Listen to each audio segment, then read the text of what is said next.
Tonight, on day 41 of the longest government shutdown in American history, the end finally in sight. Good evening. We begin tonight here with the breaking news. The Senate vote tonight on day 41 of the longest government shutdown in U.S. history.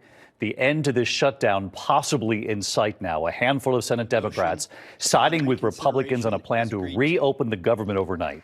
Now the key vote coming tonight and what it could mean for thousands of workers furloughed and for workers fired during this shutdown. Tonight, this bill to reopen the government does not have that key demand from Democrats, their effort to extend Obamacare subsidies to keep insurance premiums from skyrocketing for millions in the coming months. After keeping the House out of session for weeks, Speaker Mike Johnson is now ordering all members back to Washington. It appears the earliest the House could vote on this is Wednesday. This comes amid growing uncertainty for more than 40 million Americans who rely on food assistance.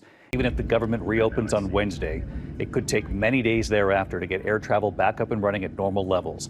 Delays at some airports today up to 4 hours, and President Trump tonight now threatening air traffic controllers who aren't getting paid, saying they must get back to work. So where does this stand at this hour? Rachel Scott leading us off with the breaking developments. She's up on the Hill tonight.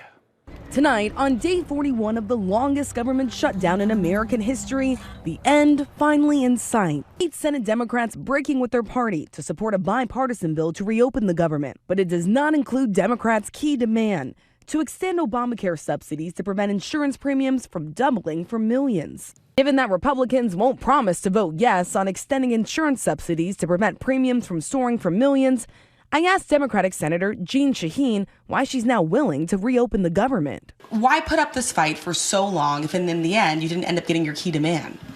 Well, we aren't sure if we're going to get our key demand or not because we're just starting that part of the discussion. But it's time to end the suffering that people are feeling because of this government shutdown. As the shutdown dragged on, President Trump ordered the Department of Agriculture to cut off food assistance for 42 million Americans. Hundreds of thousands of federal workers missed paychecks, and breaking from past shutdowns, the president fired thousands of others. The bipartisan compromise calls for those workers to be rehired. And David, just moments ago, the Senate officially passed this government funding bill. It now heads over to the House, where lawmakers have been out of town, out on recess for more than 50 days. They are now scrambling to come back here to Washington by Wednesday to vote on this measure, and then it will head to the president's desk for his signature.